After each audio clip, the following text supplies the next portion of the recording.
자, 오늘은 지난번 시간에 우리가 뭐 했죠? 뭐 했어요? 싱글 스테이지에 대해서 얘기를 했었고, 그 액티브 소자가 이제 그 터미널이 3개 혹은 모스펫인 경우에는 4개가 되잖아요. 그래서 그걸 어떤 걸 접지로 해서 회로를 만들 거냐 하는 것에 대해서 공부를 했었어요. 오늘은 이제 커런트 미러에 대한 얘기를 하게 되는데, 미러라고 하는 놈은 그냥 거울이에요. 그러니까 거울이라고 하는 것은 그냥 있고 내가 내 자신을 비춰보는 거잖아요. 이거 전자적으로 얘기할 때 이 미러라고 하는 것도 누가 이제 어떤 사람이 그냥 이름을 갖다 붙인 것이긴 하지만 저기에서 어떤 현상이, 자연적인 현상이 일어나고 있을 때 그 자연적인 현상을 내가 그냥 쳐다보기 위한 어떤 도구, 꼭 뭔가를 가서 만져봐야만 우리가 사람은 본능적으로 만져보든지 뭘 하고 싶어 하는데, 그러면 그 자연 현상이 손상이 된단 말이에요. 굉장히 민감한 것들이 있을 거 아니겠어요? 그러니까 그런 만져서 우리가 만진다 하는 것은 그 상태에서 어떤 영향을 주게 되는 거니까, 영향을 주게 되면 그 자연 현상이 파괴가 될 수 있잖아요. 근데 우리는 그걸 원치 않고 저기서 일어나고 있는 현상을 그냥 그대로 보고 싶은 상황일 때 미러를 쓰게 되죠. 그때 쓰는 디바이스 같은 것들을 우리가 미러라고 얘기를 한다, 이런 얘기입니다. 그 다음에 이제 그렇게 미러링을 해가지고 저기에서 일어나고 있는 현상을 그대로 이쪽으로 보고 와서, 그 다음에 여기서 내가 이걸 가공하고 싶은 대로 가공을 하는 거죠. 키우려면 키우고, 뭐 밝게 한다든지 소리를 크게 한다든지 전류값이 크게 한다든지 뭐 이런 식으로 우리가 프로세싱을 하기 위한 첫 번째 단계가 뭐겠어요? 이거예요. 증폭하는 거예요. 그죠? 그래서 우리가 이 두 개, 미러링과 앰플리파이어를 이번 시간에는 간단하게 설명을 하게 될 거다.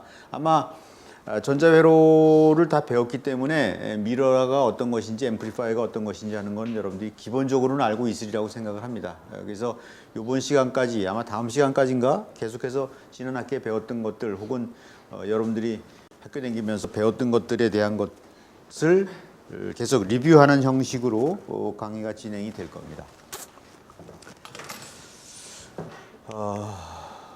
이제 우리가 첫 번째로 하기 위해서 디퍼런셜 페어를 하게 되는데, 지난번 시간에 했던 것 같이 첫 번째 1단 증폭기를 배웠어요. 뭐 커먼 소스, 커먼 에미터 혹은 커먼 에미터란다.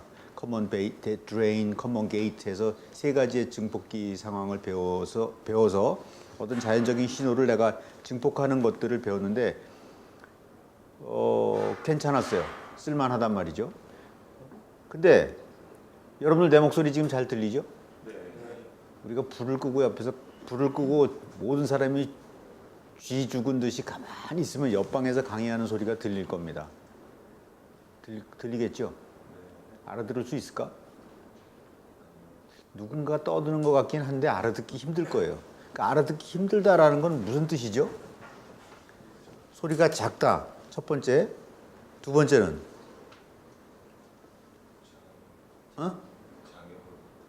장애물. 그 좀 고급스럽게 얘기해봐. 노이즈가 많다.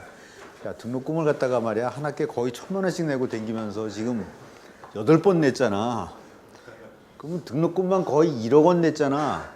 그럼 1억 원 정도 낸 것만큼 좀 뭐가 좀 있어 보여야지, 말을 할 때도. 그죠? 노이즈가 노이즈가 있다 이거예요. 노이즈.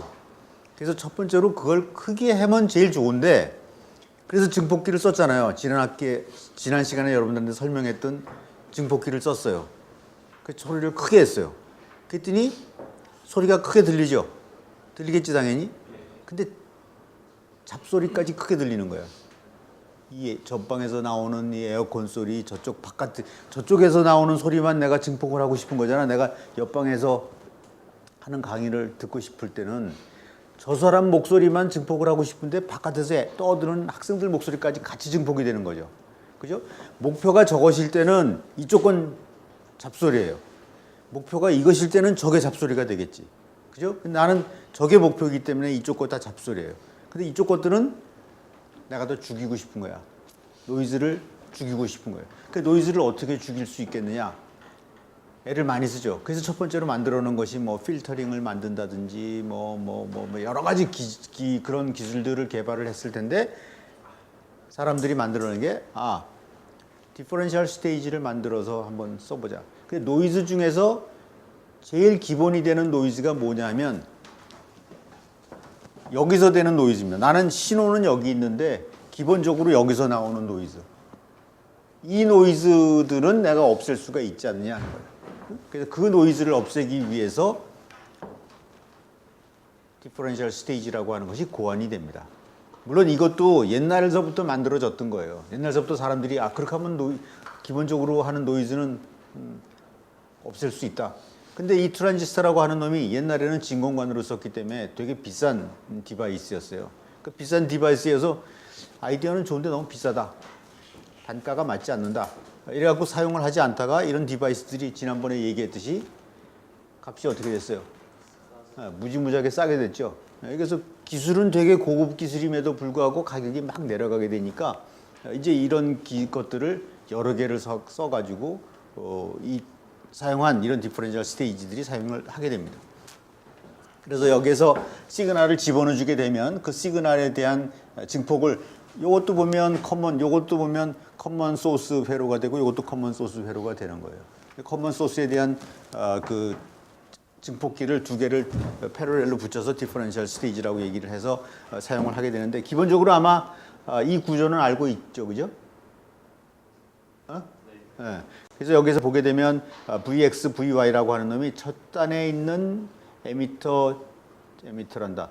소스 접지, 커먼 소스 증폭기의 전압 이득의 2배가 되도록 우리가 그런 장점이 있게 되는 거죠. 노이즈를 되게 많이 없앨 수도 있고요. 또 인풋 출력이 이렇게 나오기 때문에 출력의 스윙도 2배로 우리가 늘어날 수 있는 그런 장점이 있기는 합니다. 그러나 뭐 디바이스 숫자가 많아진다든지 해석을 하기가 좀 어려워진다든지 하는 그런 단점도 있고 그렇긴 하죠. 그러나 그런 단점들에 비해서 장점이 워낙 크기 때문에 기본적으로 증폭기를 사용할 때는 디퍼런셜 스테이지가 기본이다. 여러분들 증폭기 중에서 제일 실험실에서 많이 쓰고 있는 증폭기가 뭐예요? 실험실에서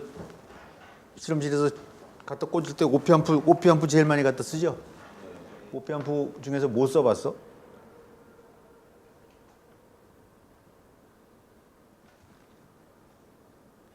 오피앰프가 모델명이 뭐야? 741? 746만 써요 요새? 746만 써?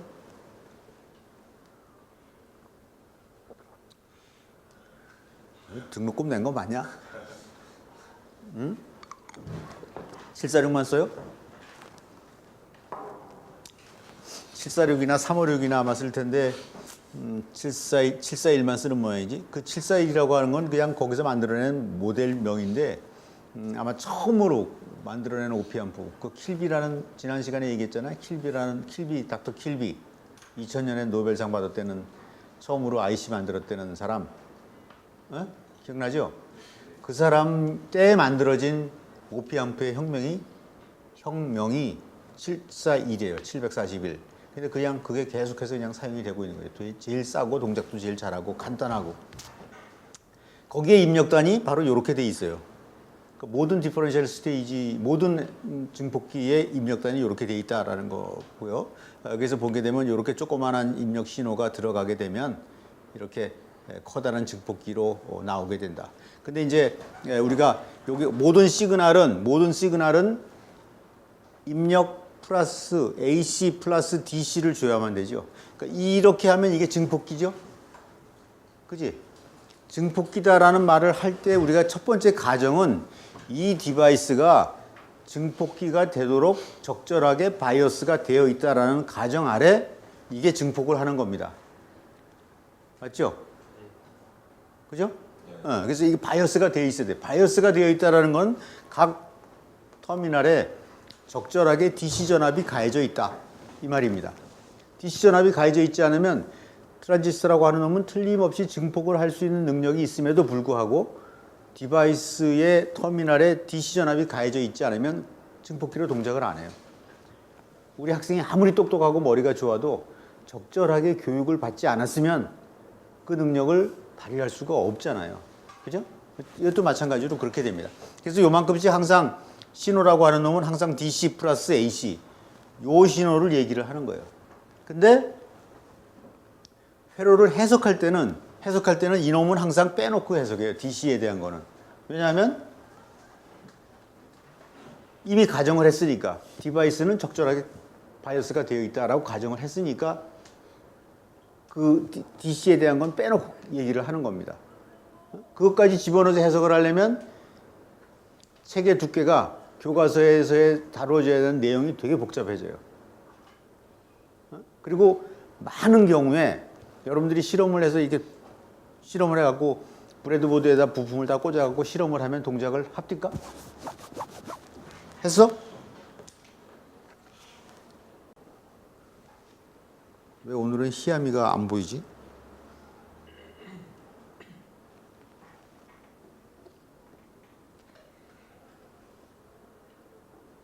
허정무. 네. 어딨어? 정우냐 정무냐?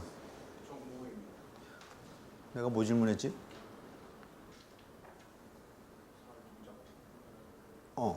잘 동작했어?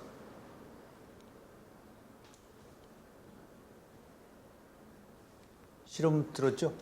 네. 실험 브레드보드에다 부품 꽂아봤지? 네. 동작 잘했어? 네. 정말? 정말 잘했어요?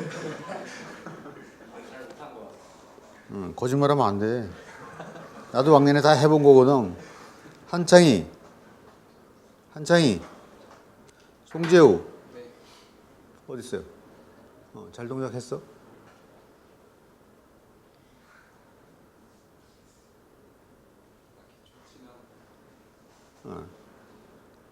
까리까리 한 모양이지?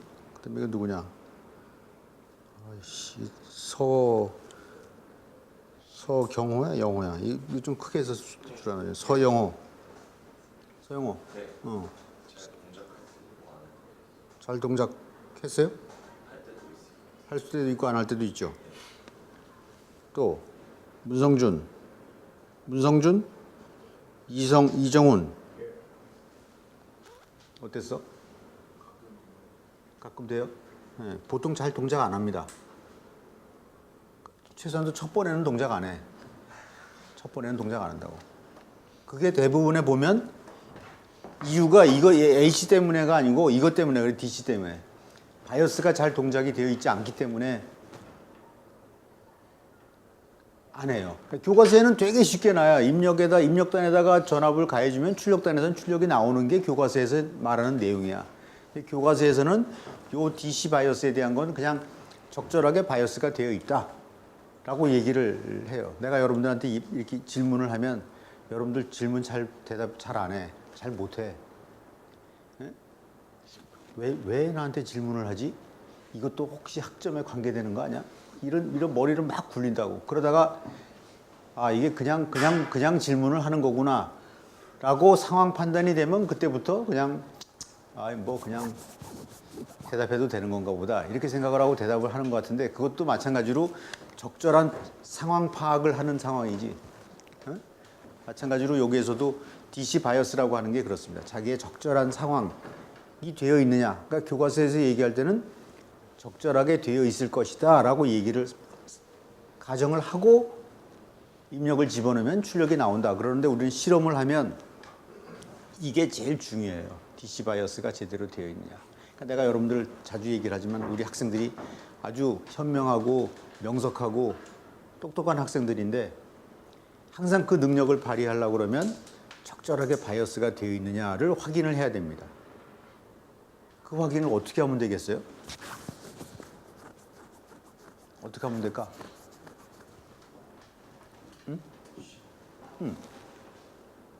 시험을 보면서 적절하게 훈련을 시키는 것과 또 여러분들이 고등학교 때도 열심히 공부를 했구나. 대학교 때도 와서 열심히 공부를 했구나. 공부를 했는지 안 했는지 뭘로 확인할 수 있을까요? 제일 첫 번째로는 간단하게 볼 수 있는 방법은 성적표예요. 그죠? 두 번째로는 내가 얘기를 해보면 됩니다. 얘기를 해서 이 사람이 많이 알고 있구나. 몰라도 자신 있게 발표를 하는구나라는 것들을 판단을 할 수 있는 자료들을 여러분들이 제공을 해주면 되는데 내가 이제 같이 야 정무야 너 이름이 뭐냐 가만히 째려보고 있어. 머릿속으로는 왜 물어볼까? 이것도 점수에 관계되나? 아니면 내가 뭘 잘못했나? 막 이렇게 생각을 한단 말이죠. 그러니까 여러분들이 무슨 질문을 해도 자신 있게 대답을 하세요. 모르면 모릅니다. 기억이 안 납니다. 이렇게 대답을 좀 여러분들이 그렇게 하는 게 좋아요. 알겠죠? 그래서 바이어스가 되게 중요하다는 얘기하고 그 다음에 커먼 모드라고 하는 것도 우리가 얘기를 해줘야 될 때 커먼 모드라고 하는 것은 입력단에다가 들어가는 입력이 같은 전압을 얘기를 해요. 커먼 전압이 이렇게 들어가면 여기도 들어가고 똑같은 전압이 이렇게 들어가고 여기도 이렇게 들어가잖아요. 그래서 그런 전압을 우리가 커먼 전압이라고 얘기를 하게 되는데 커먼 전압에 대한 얘기도 여기서 보게 되면 똑같은 거예요. VG와 G1과 G2에다 똑같은 전압을 가해 줬을 때 그걸 갖다가 우리가 커먼 모드 전압이라고 얘기를 하게 됩니다. 그래서 이렇게 되는 경우에는 이쪽으로 흘러 들어가는 전류와 이쪽으로 흘러 들어가는 전류가 다 똑같이 되게 되겠죠. 그래서 VX와 요점과 요점의 전압도 우리가 마찬가지로 그렇게 구해낼 수가 있습니다. 이리로 요점의 전압이라고 하는 것은 요 전압에다가 요 전압을 빼주면 되잖아요. 그죠? 그래서 이렇게 빼주게 되겠고. 그 다음에 세츄레이션 트랜지스터가 적절하게 바이어스가 되어 있다라는 얘기를 내가 자주 하게 될 텐데 적절하게 바이어스가 되어 있다라는 얘기는 트랜지스터가 세츄레이션 영역에서 동작하고 있다라는 얘기와 똑같은 겁니다. 트랜지스터가 세츄레이션 영역에서 동작하기 위한 조건이 이 조건인데 기억납니까? 기억나죠? 그래서 우리가 트랜지스터의 출력 특성을 그림으로 그리면 이렇게 되죠. 그래서 여기가 VDS IDS 여기가 VDS 여기가 VG 뭐 이런 식으로 표현이 되겠는데 여기서부터 여기에 해당되는 영역을 얘기를 하려면 VGS-VTH가 VDS보다 작아야 된다라는 조건이 돼야 트랜지스터에서 흐르는 전류 값이 드레인에 걸려있는 전압하고는 상관없이 일정하다. 그래서 이 영역을 우리가 무슨 영역이라고 그런다고?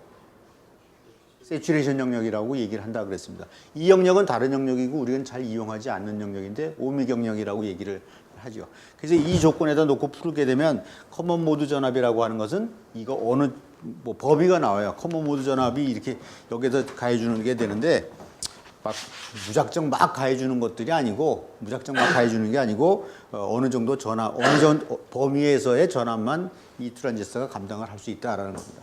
그러니까 예를 들자면 이런 거예요. 지구가 막 돈단 말이야. 지구가 막 돌면 분명히 소리가 날 거라고. 이쪽 귀에도 소리가 들릴 거고 이쪽 귀에도 소리가 들려요. 근데 여러분들은 지금 그 소리는 뇌에는 전달이 되지 않는다고. 그러니까 그런 소리들이 예를 들자면 커먼 시그널인 거예요. 커먼 시그널이라고 볼 수가 있는 거죠. 그러니까 첫 번째 이그샘플입니다. 이그샘플은 내가 이제 얘기를 이렇게 얘기를 하면 무슨 말인지 알아듣기는 하겠는데 수업이 끝나고 나면 못 들었지? 대부분 많은 수업이 그렇죠. 듣고 나면 뭐 들을 때는 다 옳은 말인 것 같은데 끝나고 나면 무슨 말인지 뭐 얘기를 듣긴 들은 것 같은데 어떤 데 가끔 농담도 들은 것 같고 듣긴 들은 것 같은데 기억은 하나도 나지 않는. 그래서 우리 박승백이 조교한테 내가 이그샘플을 많이 좀 넣어달라고 얘기를 부탁을 했어요. 많이 넣으라고 그랬더니 나는 이렇게 문장이 길면 머리가 잘 안 돌아가. 다 그냥 할 수 있는 전압이득이 A5이고 전력 2mW인 시모스 차동 이거 어디서 베껴온 거구나.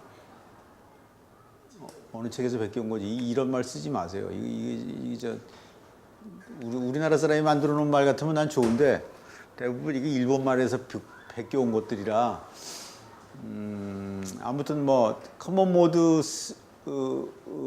레벨을 L이가 뭐야? 커먼 모드의 전압이 얼마까지인가를 구하라는 것 같아. 그래서 보게 되면 여러분들한테 회로를 설계할 때 제일 여러분들이 이제 문제를 삼아야 될 것이 여러분들이 이제 이번 학기 끝나고 나면 회사에 갈 거잖아요. 회사에 갔을 때 뭐 회로를 설계해라 했을 때 그냥 설계해라 그러는 것이 아니고 어떤 조건 내에서 설계를 하라고 그래. 근데 그 조건이라고 하는 거가 뭐냐면 항상 전력을 제한을 줘요. 넌 몇 와트 이상 쓰면 안 돼. 알았지? 혹은 너는 면적을 요만큼 이상 쓰면 안 돼. 혹은 전압이득이 얼마보단 커야 돼. 얼마보단 작아야 돼. 라는 조건들을 여러분들한테 주면서 뭐를 설계하라고 그래요. 여기에서 나오는 이런 것들이 전부 다 설계인 겁니다. 뭐 전압이득이 전력 소모가 2mW라든지 그다음에 전류의 값이 얼마라든지 하는 것들을 여러분들이 컨디션으로 바꾸고 나서 설계를 하게 되는 건데 여기서 보게 되면 2mW라 1.6V다 뭐 1.8V다라는 것들이 그런 다 제약 조건이 되겠습니다. 그래서 아까 드러낸 거기에다가 쭉 예제를 하게 되면 트랜지스터에서 여기 예제는 그러니까 전류 구하고 커먼 모드 전압 아까에서 구하고 해가지고 트랜스 컨덕턴스 값 전압 이득을 여기서 얘기를 한 모양이죠. 전압 이득을 해가지고 GN 값을 얘기를 하면 트랜지스터의 사이즈는 얼마가 된다. 뭐 이런 예제가 있으니까 이런 예제 여러분들이 한번 풀어보세요. 지난번 학기 때 우리가 이거 한번 대충 했던 것들이지. 그러니까 여러분들이 쉽게 할 수 있으리라고 생각을 합니다. 이게 어느 책에서 베껴온 거야? 번역판?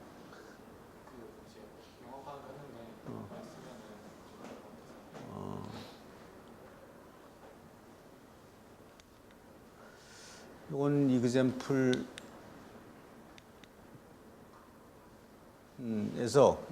똑같은 얘기입니다. 그래서 커먼 모드 전압은 2V보다는 작아야 된다. 뭐 그런 얘기가 되겠어요.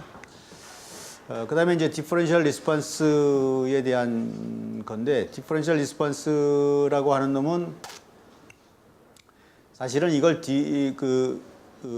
우리는 이제 회로 설계를 하는 사람들은 아날로그 하는 사람들은 이걸 증폭기로 사용을 하지만 이걸 스위치로 사용하는 사람들도 되게 많아요. 트랜지스터가 인버터라고 하는 놈이 본래는 이렇게 생긴 거를 갖다 이게 여러분들은 앰프로 생각을 할 수도 있고 두 번째로는 스위치로도 생각을 할 수 있는 겁니다. 그죠? 요거 스위치로 생각하는 사람들은 디지털을 주로 많이 공부를 하는 사람이고 앰프를 생각하는 사람들은 아날로그를 공부를 하는 사람들인 거죠. 여러분들은 주로 이런 구조를 앰프로 사용을 하고 있는 거가 됩니다.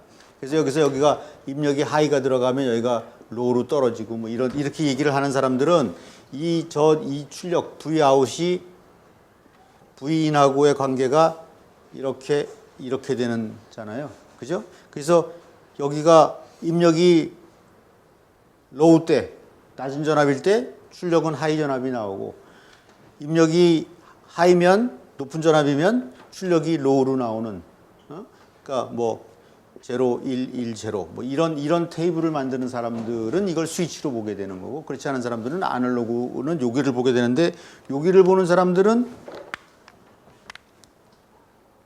요 영역에서 노는 사람들이죠. 요 영역은 기울기가 이렇게 있기 때문에 입력이 요만큼 들어가면 출력이 이만큼 나오죠. 그죠? 그래서 이걸 갖다 우리가 증폭했다고 얘기를 하죠. 그래서 이런 경우를 얘기를 하게 되는 거라서 이런 회로들을 두 가지 종류로 사용을 하게 되는데 마찬가지로 저기에서도 노이즈가 많게 되기 때문에 이렇게 두 개를 놓고 나서 스위치로 사용하는 사람들이 있었어요. 그래서 스위치를 사용하면 장점이 무지무지하게 빨라요. 근데 이것도 마찬가지로 트랜지스터를 두 개 쓰고 레지스터도 두 개를 쓰기 때문에 단가가 자꾸 올라가게 되는 거죠. 그래서 아무튼 뭐 그런 얘기가 있고 그다음에 이제 이 두 개 트랜지스터의 특성은 아까 얘기한 대로 이런 식의 그림으로 우리가 표현을 해줄 수가 있어요. 그래서 이쪽 영역은 사실 이걸 굉장히 지금 과장해서 넓게 그렸는데 이게 굉장히 좁죠. 여기서부터 이렇게 떨어지잖아요. 그죠? 그래서 아날로그를 하는 분야는 입력이 굉장히 작은 분야를 갖고 얘기를 합니다. 그러니까 입력이 작을 수밖에 없는 게 내가 시그널을 갖고 잡잖아요. 그러니까 여기서 공중에 날아다니는 전파들이 여러 개가 있는데 그 전파 중에서 어느 특정한 거를 내가 잡아내야 되잖아요. 얼마나 작겠어요. 그러니까 아주 작은 입력을 잡아서 그 신호를 사람들이 적정하게 듣든지 보든지 느끼든지 하게끔 증폭을 크게 해줘야 되는 거니까 굉장히 센시티브한 디바이스들을 얘기를 하게 되는 거죠. 그러니까 이 부분에서 신호를 감지해낼 수 있는 능력을 갖고 있는 센서, 또 그 센서의 출력을 훨씬 더 크게 만들어낼 수 있는 증폭기, 뭐 이런 것들을 우리가 공부를 하게 되는 겁니다. 그래서 여기에는 이 회로가 스위치로 사용이 됐을 경우를 얘기를 하게 됩니다. 그러니까 여기서 이렇게 두 개가 평행이 잘 유지되고 있다가 한쪽 전압이 쑥 올라오면 이쪽으로만 전류가 확 흘러버리고 이쪽은 탁 꺼져버려요. 그래서 우리가 여기서 입력이 하이면 여기가 전압이 뚝 떨어지고 여기가 입력이 이렇게 쭉 떨어지면 여기 전압이 하이로 올라가서 스위치로 만드는 그런 특성을 얘기를 하는 걸 표현을 하게 되는 겁니다. 그다음에 이제 스몰 시그널 모델을 얘기를 하게 되는데 증폭기를 해석을 하는 방법은 여러 가지 방법이 있을 수가 있는데 아까도 얘기를 했듯이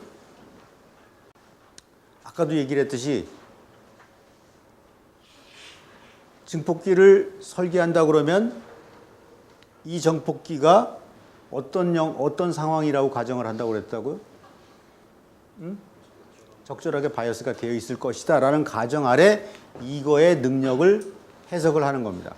그래서 그거의 능력을 해석을 할 때는 가장 간편하게 해석할 수 있는 게 스몰 시그널 모델이에요. 소신호 소신호 모델, 스몰 시그널 모델을 이용을 해가지고 우리가 해석을 해요. 그러니까 똑같습니다. 지난번 그 성추문 나왔던 그 지검장 그 이름이 뭐지? 김수창. 지검장이라고 하는 건 우리나라의 굉장히 엘리트 그룹이에요. 엘리트 그룹이라는 가정 아래, 즉 그 얘기는 이 사람이 적절하게 바이어스가 되어 있을 거라는 가정 아래 그 사람이 검사가 되고 판사가 되고 검사장이 되는 거예요. 근데 이 자식이 적절하게 바이어스가 되어 있지 않았던 거지. 동작을 제대로 안 하는 거예요. 알겠습니까? 여러분들도 똑같아요. 여러분들이 고려대학교 전자공학과의 학생이면 적절하게 바이어스가 되어 있을 것이다 라는 가정 아래 회사에서 여러분들을 픽업해서 스카우트해 가는 겁니다. 가서 일을 잘해야지. 그러니까 뽑아갔는데 개판 치면 이거 바이어스가 잘못 걸렸구나 이렇게 생각을 할 수밖에 없는 겁니다. 알겠죠? 바이어스가 제대로 되어 있을 거라는 가정하에 이 사람을 스카우트해 가가지고 이 사람한테는 이 정도의 월급을 주고 이 정도의 일을 시키면 이 정도의 출력이 나올 것이다. 소신호 모델을 적용해서 커다란 시스템을 만들어 가는 거예요. 우리가 사람 사는 거나 디바이스 만드는 거나 어떤 부분에서는 다 똑같을 수는 없지만 어떤 부분에서는 굉장히 유사한 점들이 있는 거죠. 그러니까 여러분들은 항상 내가 적절하게 바이어스가 되어 있다는 가정 아래 사람들이 나를 해석을 할 것이다. 최소한도 고려대학교 전자공학과를 다니는 사람은 최소한도 한 학기에 몇 권의 교양서적은 읽을 것이다 라고 가정을 할까? 할까 그렇게 사람들이? 하게끔 여러분들이 스스로 바이어스를 잘 잡아야 되는 거죠. 어쨌건 그래서 이 트랜지스터의 등가 회로를 그리자면 이렇게 등가 회로가 그려지죠. 이렇게. 기억나요? 요거 등가 회로 기억나? 기억 안 나는 사람 손 들어보세요. 진짜 기억나요? 다? 기억이 나고 사실은 이거 굉장히 심플리파이 시킨 거고 그 이외에 다른 것들을 집어넣으면 거기에 빠진 게 뭐가 있죠? 여기에 VG가 들어가고 이렇게 들어가죠. R 아웃 트랜지스터의 출력 임피던스가 들어가고 여기 GM V1 여기에 VG 이퀄 V1 이렇게 쓰게 되면 이런 형태의 등가 회로가 되고, 이 등가 회로도 사실은 굉장히 많이 심플리파이 된 것이 여기에 이제 여러 가지 캐패시터 성분들이 다 이렇게 또 들어가게 있게 되잖아요. 그죠? 그래서 일반적으로 이 캐패시터를 집어넣으면 손으로는 계산을 할 수가 없습니다. 이제 복잡해져 가지고. 그러나 손으로 계산할 수 있는 범위가 이렇게 까만 색으로 표현해 놓은 등가 회로. 근데 이것도 복잡하기 때문에 이것도 빼놓고 하는 경우도 되게 많은데, 지금 책에서는 그걸 빼고선 등가 회로를 이렇게 그려 놓은 거예요. 알겠죠? 분명히 알고 있는 거지? 네. 나도 이렇게 얘기할 때 여러분들이 적절하게 바이어스가 되어 있을 것이다. 즉 그 얘기는 무슨 말이냐면, 전자회로 2나 지난 학기에 배웠던 거 우리가 뭐야? 에이직 설계인가? 에이직 설계라는 과목에서 적절하게 시험을 보고 적절하게 성적을 받았겠지라는 가정 아래 강의를 하는 거야. 알겠죠? 그래서 여러분들이 만약에 내가 바이어스가 잘못됐나? 그러면 빨리 가서 지난 학기에 배웠던 걸 다시 훑어보든지, 아니면 질문하러 오든지 바이어스점을 고쳐야 될 거 아니야. 그죠? 아니면 빨리 드랍아웃 해버리든지. 예? 알겠죠? 예. 그래서 이걸 갖다가 이제 우리가 회로를 등가 회로를 그려가지고 여기에다 이제 키레오페 법칙을 적용을 해서 KCL이나 KVA를 적용을 해서 문제를 풀면, 문제를 푸는 게 도대체 뭐야? 시험 문제에 제일 많이 나온 질문이 뭐예요? 게인 구해라. 그죠? 게인 구해라. 전압이득이 얼마냐? 몇 미리볼트 집어넣는데 몇 볼트 나오대? 라는 거하고 똑같습니다. 여러분들한테 연봉 1억을 주면 몇 억 원어치를 회사에다 벌어다 줄 수 있느냐? 라는 게 결국 게인입니다. 그 게인을 많이 내는 사람일수록 진급이 빠른 거고, 게인을 계속 내지 않는 사람일수록 진급이 잘 안 되겠지. 여기서도 마찬가지로, 그래서 전압이득을 계산을 하면 GMRD라고 하는 건 내가 아마 한 학기에 아마 잘은 몰라도 1000번쯤 얘기했을 것 같아요. 게인이라고 하는 것은 GMRD다 하는 것은 알죠? 기억나죠? 그래서 GMRD라고 계산을 할 수가 있습니다. 근데 아까도 얘기를 했듯이 여기에서 보게 되면 이제 커먼 모드라고 하는 놈이 이제 자꾸만 나오게 되는데, 커먼 모드라고 하는 놈은 그런 거예요. 바이어스도 잘 되어 있고 시그널도 조그만하게 집어넣어줘서 아웃풋으로 안 나올 수가 없는데 아웃풋이 안 나와. 그럴 때 보면 커먼 모드 값이 너무 크다든지, 커먼 모드에 대한 바이어스가 잘못되어 있다든지 하는 얘기를 우리가 해줄 수가 있게 되는 거예요. 그러니까 내가 정말 집안에서 여러분들이 어머니 아버지한테 교육도 잘 받았고, 어머니가 해주는 따뜻한 밥에 영양 보충도 잘 돼 있고, 대학교에 와서 공부도 열심히 아침에 일찍 도서실에 가가지고 하는 것 같고, 근데 애가 이상해졌다. 그럼 보나마나 여자 때문에 그래. 많은 게 그래. 내가 자주는 아니지만 1년에 한 번쯤 학부모님이 찾아와. 애가 이상하다. 경고받아갖고 학교를 출교당하게 됐는데 이거 얘가 왜 이러죠? 집에서는 생전 이런 일이 없었는데, 보나마나는 아니고 아무튼 많은 경우가 이 여자 때문에 그런데, 이런 것들이 커먼 모드에 해당되는 것들이에요. 그래서 커먼 모드에 대한 것도 마찬가지로 우리가 여기서 보면 전압이 들어가게 되고, 이게 넌 아이디얼리티에 대한 얘기를 여기서 하게 되는데, 여기서 이제 이 저항과 이 저항이 같다라는 가정을 하잖아요. 이 트랜지스터와 이 트랜지스터는 같은 것이다 라고 가정을 하고, 또 이 커런트 소스라고 하는 것도 아이디얼하다라고 얘기를 하는데, 많은 경우에 그 가정, 같다라고 하는 가정은 만족스럽지가 않은 경우가 대부분이에요. 그래서 그 만족스럽지 않다라는 것을 표현할 수 있는 방법이 이 저항의 값은 이 저항의 값보다 이만큼 차이가 있다. 그 다음에 이 트랜지스터의 값은 이 트랜지스터와 뭐만큼 다르다. 이 아이디얼한 커런트 소스도 실제로는 이만큼의 출력 임피던스가 있다. 라는 식으로 우리가 수식적으로 표현을 하고 나서 문제를 풀게 되는 거죠. 그래서 커먼 모드에 대한 것들은 그러니까 이런 식으로 표현을 해줄 수가 있어요. 그냥 여러분들한테 나중에 따로 우리가 배우게 될 테니까 따로 이렇게 간단하게 설명을 하고 넘어가겠습니다. 그래서 이 가능하면 이 값은 작으면 작을수록 좋은 값이 되는데 RSS라고 하는 값은 커런트 소스의 출력 임피던스 값이에요. 커런트 소스의 출력 임피던스 값은 얼마여야 되죠? 무한대로 해야 되지. 그죠?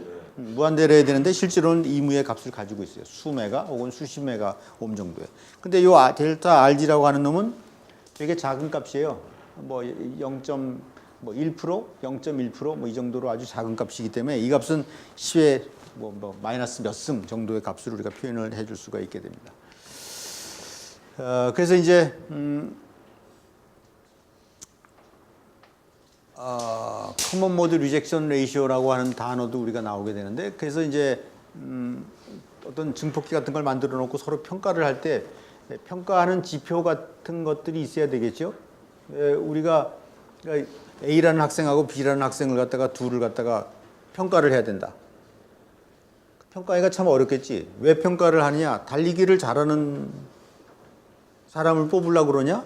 아니면 앉아서 책 읽는 거를 좋아하는 사람을 뽑으려고 그러냐에 따라서 평가하는 지표가 달라져야 될 거 아니에요. 그죠?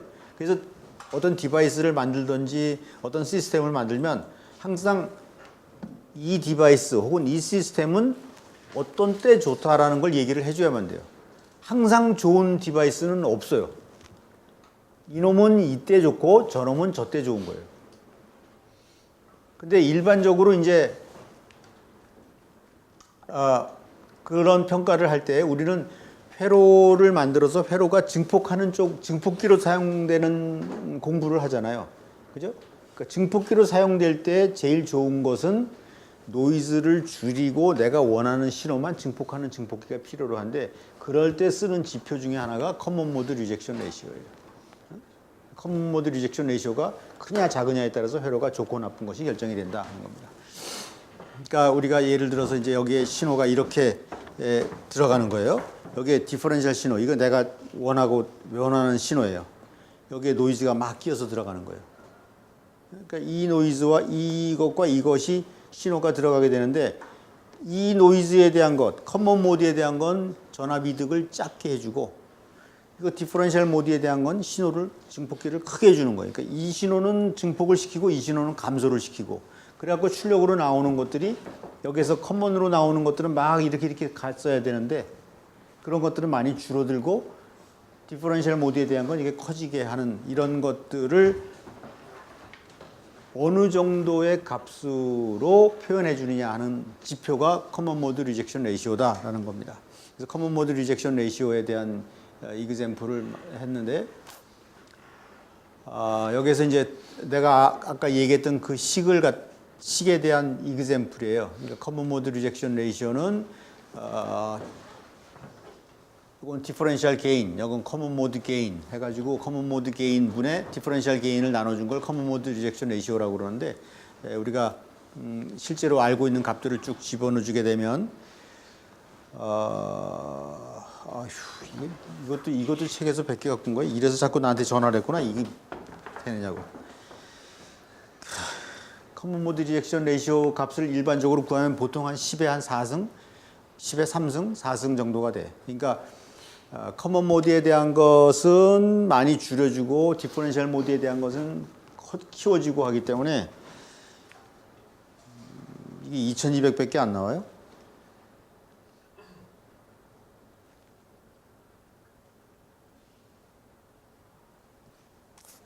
아무튼 뭐 2200, 여기 이그젬플에 의하면 주어진, 이렇게 하면 이해하기가 되게 힘들겠는데?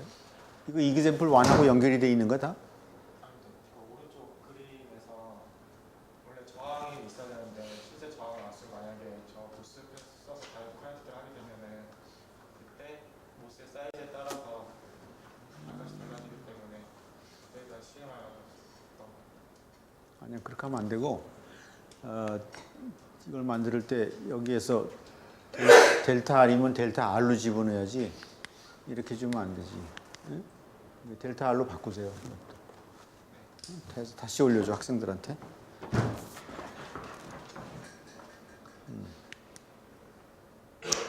그 다음에 이제 디퍼런셜 앰플리파이어를 보게 되면 디퍼런셜 앰플리파이어를 보게 되면 이렇게 나오잖아요.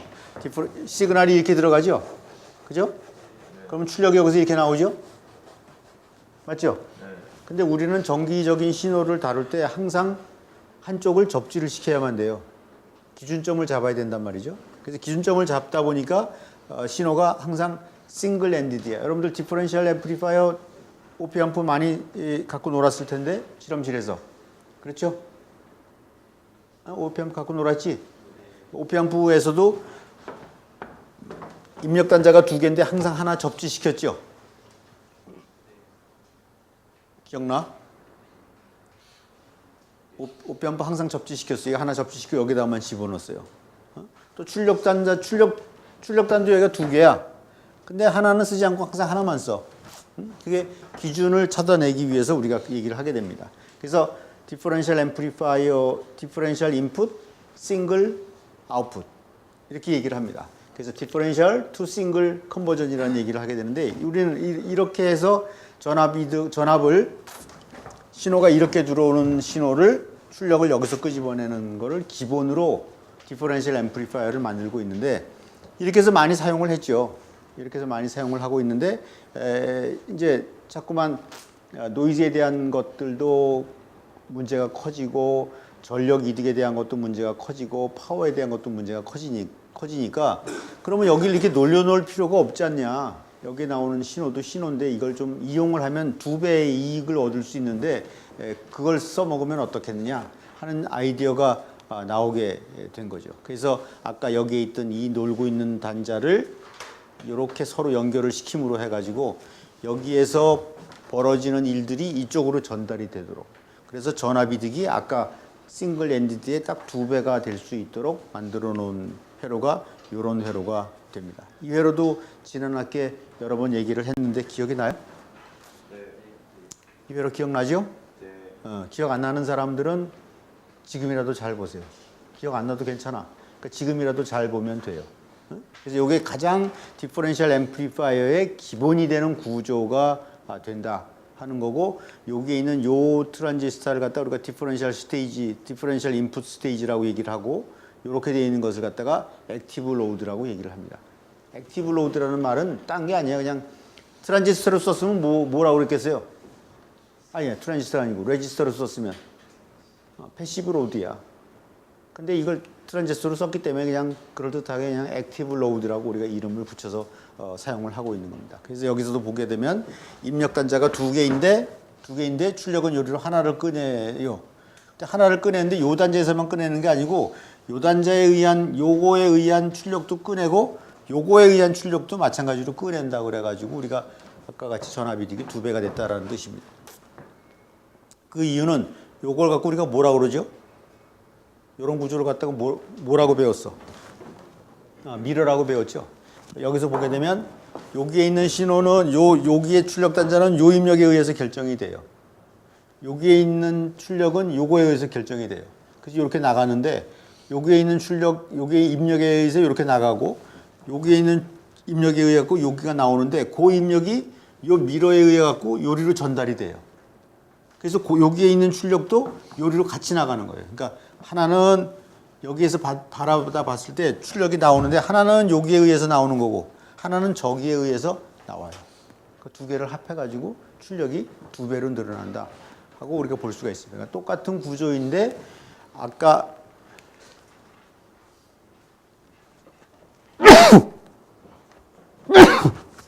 이렇게 따로따로 띄어놨을 때보다 이 출력 값이 2배가 된다. 좀 늘어난 거지. 그죠? 뭐 별로 힘쓰지도 않고 늘었으니까 좋은 거죠. 그런 얘기가 되겠고요. 몇 페이지까지예요, 오늘? 응?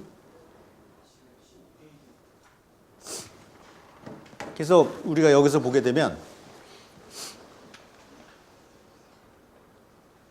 항상 문제점이 있어야 뭐가 생기는 거야. 우리가 처음에 이거 가지고 얘기를 하다가 문제점이 생겼죠. 무슨 문제점이었어요? 커먼 소스 증폭기로 해서 문제를 쓰다가 사용하다가 문제점이 발견이 되는 거예요. 왜 문제점이 발견이 될까?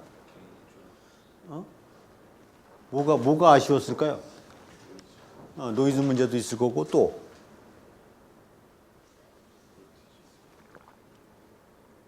무슨 문제점들이 있을까 생각을 해봐.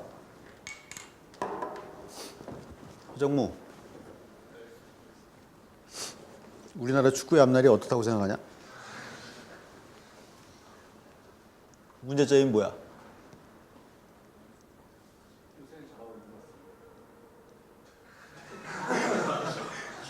요새는 잘하고 있다고? 진짜 그렇게 생각하냐? 너 그렇게 생각해?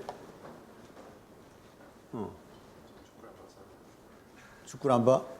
그 뒤에는? 또 뒤에는? 또 그 옆에? 옛날에 비해서 좋아져서? 요새 약팀이랑 해서 그런 거 아니야? 진짜 선수들 안 나왔잖아. 그래도 잘한 거야? 그래요? 아무튼 뭐 문제점이 없다면 조만간에 월드컵에서 매건 메달 따는 거 아니죠? 등수로 나오는 거죠? 등수에 올라갈 수 있을까? 아무튼 시합을 하잖아요. 경쟁을 한단 말이에요, 사람들이. 이것과 이것을 경쟁을 시켜요. 경쟁을 시키면 문제점이 드러나죠. 그 문제점을 빨리빨리 잘 개선을 하면 더 좋아지는 거고, 문제점을 정확하게 찝어내지 못하면 아무리 연습을 시켜도 계속 지게 돼 있어요.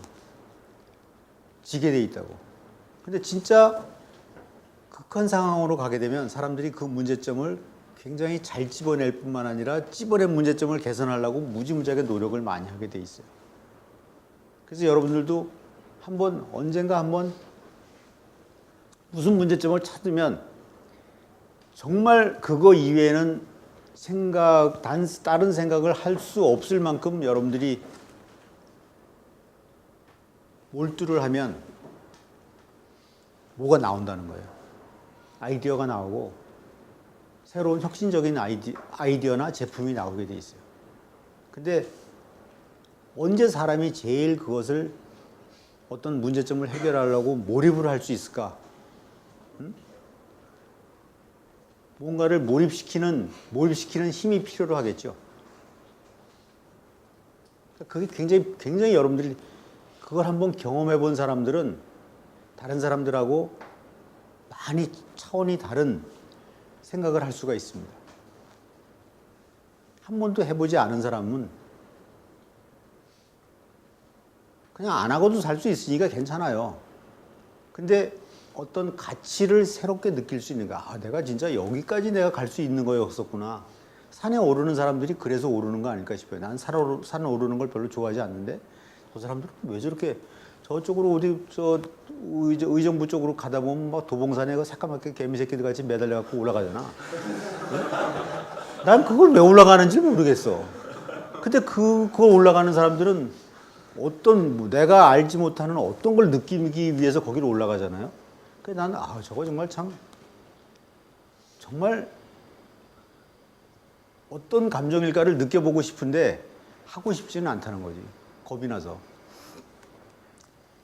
그건 내가 느껴보지 못하는 또 다른 어떤 걸 테고, 또 어떤 발명을 하는 사람들도 그런 희열을 느낄 거야. 내가 진짜 만들었더니, 아이디어를 냈더니 수백만 명이 내 아이디어를 이렇게 찾아와가지고 이걸 사용하면서 즐기는구나. 혹은 어디다 막 욕하는 놈들은 이 사람들이 나를 욕하는 거나라고 생각을 하면서 또 즐거워하는 사람들도 있을 수 있겠죠. 그런 경험들을 여러분들이 한번 해보면 참 좋겠다. 특히 젊었을 때. 그게 젊었을 때 한번 그런 경험들을 해보면 좋을 것 같은데, 아무튼 이런 거를 만들어서 문제점이 생기고 그 문제점을 개선하려고 막 애를 쓰다 보니까 이렇게 하면 어떻겠는가 하고 나오고, 지금 우리가 보면 그게 무슨 아이디어냐 라고 생각을 하지만 지금 수백 년이나 수십 년이 지난 다음에도 이걸 계속해서 사용을 하고 있잖아요. 그러니까 생각을 해보세요.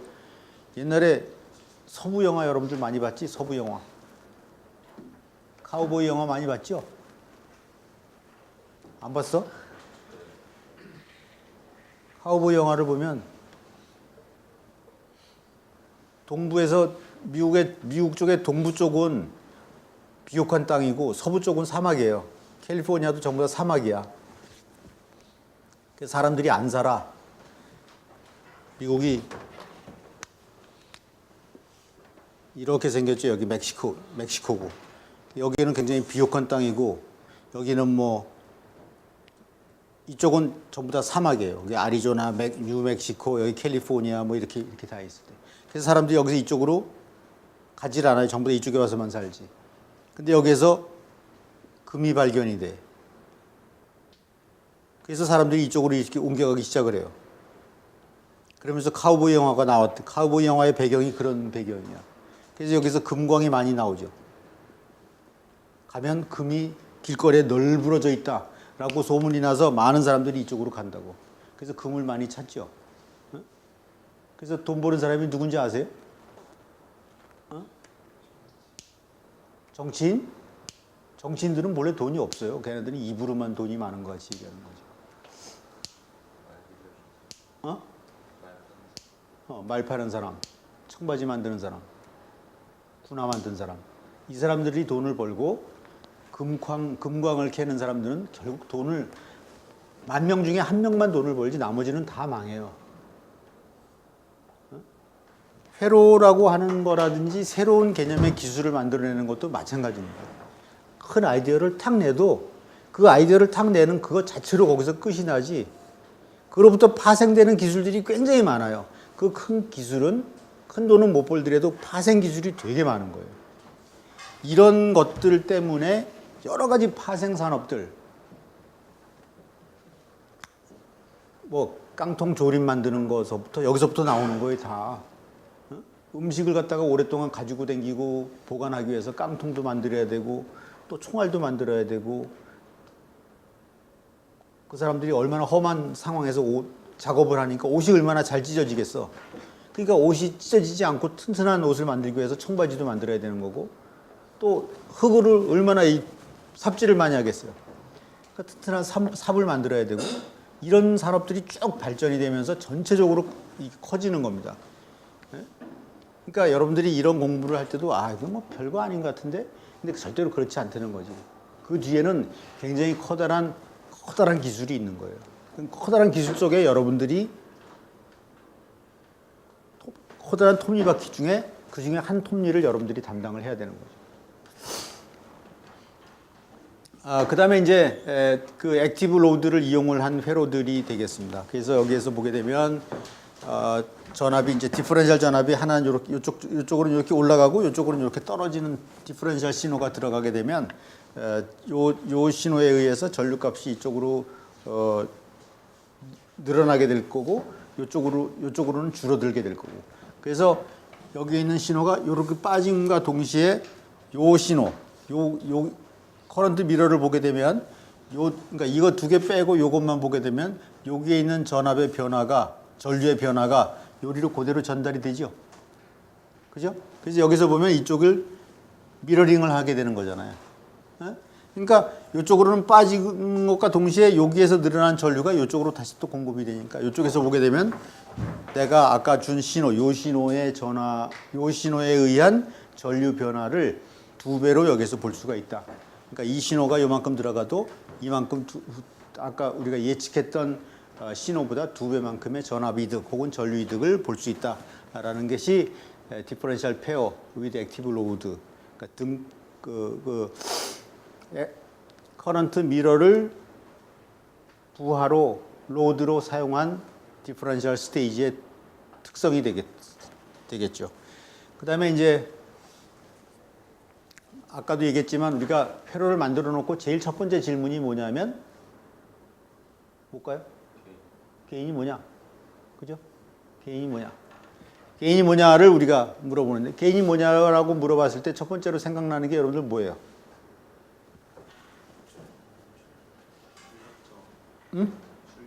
출력 저항, GMRD 이런 것들이 생각이 날 거예요. GMRD를 계산하려고 그러면 제일 먼저 사용한 방법이 뭐였어요? 스몰 시그널 모델을 사용을 해서 우리가 GMRD 값을 계산을 하죠. GMRD 값을 계산을 하려면 이제 스몰 시그널 모델을 사용을 해야 되는데 스몰 시그널 모델을 사용을 하게 되면 제일 클래식한 방법이 스몰 시그널 모델을 사용을 해서 하는 건데 우리 책을 교과서가 우리 여기 뭐죠? 교과서 갖고 있는 사람 누가 있어?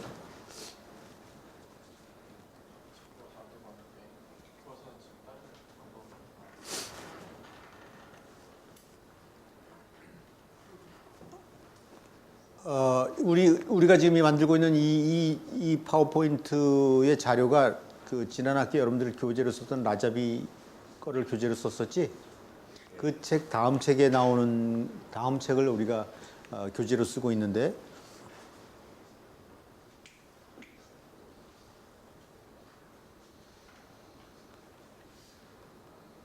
그 라자비라고 하는 사람이 되게 훌륭한 사람이에요. 되게 머리도 좋고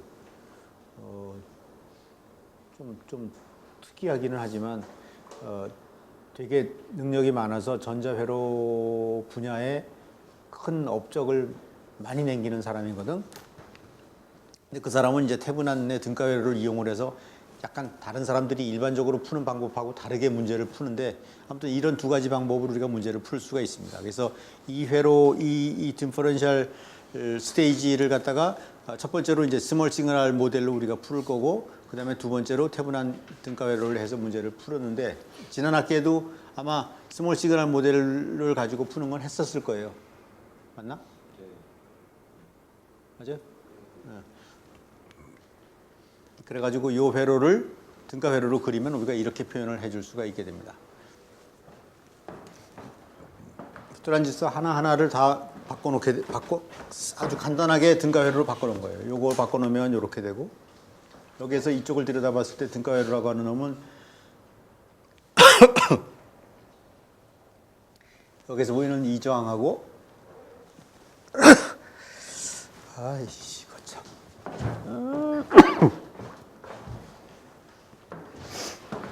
이 저항하고 여기서 요 점에서 봤을 때 요 저항하고 두 개를 합쳐 놓은 거다. 또 요 트랜지스터의 저항 값은 이렇게 되고 요거의 트랜지스터에 대한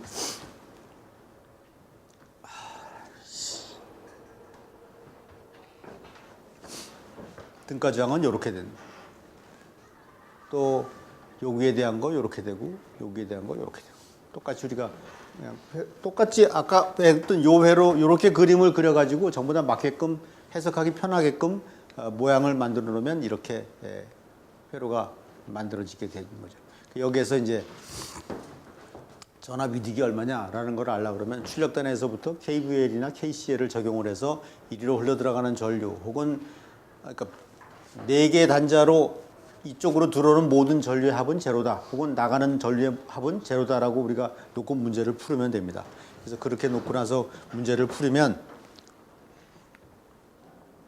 전압 이득이 얼마로 나올까요? AV라고 하는 놈은 여기에 GM 곱하기 요 점에서의 임피던스 값, 그죠? 여기에서 임피던스 값이라고 하는 놈은 이거의 임피던스와 이거의 임피던스의 병렬 값. 그래서 GM 곱하기 R02, R4에 대한 R2, R4에 대한 병렬 값으로 우리가 표현을 해줄 수 있다. 대충 외우고 있죠? 네? 그래서 우리가 이 트랜지스터를 일반적으로 이렇게 놓고 되면 여기 있는 전압 이득은 GM 마이너스 GM 곱하기 RD 이렇게 표현을 하잖아요. 그죠?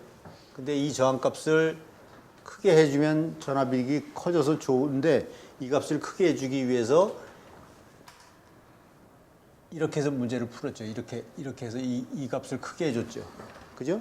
그래서 여기에서 이쪽을 들여다보면 보이는 값은 여기 있는 이 임피던스와 여기 있는 이 임피던스 두 개가 병렬로 보이는 RD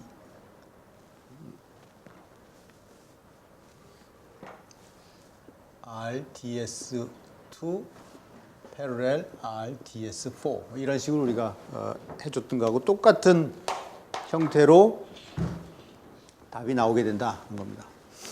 그 다음에 이제 이 라잡이라는 양반은 이 회로를 갖다가 조금 더 다르게 풀었어요. 이 다르게 푸는 것은 여러분들이 그냥 이렇게 푸는 방법도 있다라는 것만 알고 있으면 될 것 같습니다. 특별하게 좀 특별한데 사용할 수 있는 범위가 되게 제한이 돼 있어요. 그러니까 제일 클래식하게 잘 쓰는 것은 전부 다 모든 트랜지스터를 스몰 시그널 모델로 그려놓고 나서 문제를 해석하는 게 제일 좋은데, 대부분의 경우에 스몰 시그널 모델을 여러분들이 회사에 가면 스몰 시그널 모델을 그려가지고 회로를 해석할 수 있는 시간이 없어요. 빨리빨리 제품 만들어서 팔아야 되기 때문에 별로 없습니다. 근데 이것을 써먹어야 될 때가 있어요. 꼭 써먹을 때는 언제 써먹냐면 회로가 잘 동작하지 않을 때. 왜지? 라고 질문이 들어오면 스몰 시그널 모델로 설명을 해야만 됩니다. 축구를 해서 계속 이기면 왜지? 라고 물어볼 필요가 없어요. 계속 이겼는데 뭐 왜야? 이기기 위해서 시합을 했고 이겼다. 그러면 지금같이 하면 돼. 그렇게 되잖아. 졌으면 왜지? 라고 물어볼 거 아니에요. 회로 설계를 할 때도 잘 동작해. 그러면 왜지? 물어봐서 뭐해? 잘 되는데. 잘 안 될 때 왜지? 라고 물어보면서 개선을 우리가 막 하게 됩니다. 그러니까 항상 문제점이 나와야만 사람들이 풀게 되고, 그 문제점이 나오면 스몰 시그널 모델로 들어가게 돼 있어요. 그러니까 회사에서는 스몰 시그널 모델을 들어가 가지고 문제를 해석하려고 그러면 이제 좀 아주 어려운 시간이 되는 거죠. 근데 그때 그거를 해석할 수 있는 사람이면 능력을 확 인정받을 수 있는 거예요. 그러니까 여러 가지 방법이 있습니다. 문제점이 딱 나왔을 때 딱 포기하고 완전히 다른 방법으로 가는 거가 있고, 지금 쓰던 방법을 계속해서 개선하려고 그러는 방법이 있는데, 개선할 때는 여러분들이 스몰 시그널 모델을 꼭 사용을 해야 된다는 겁니다. 자, 수업이 여기까지인 것 같은데.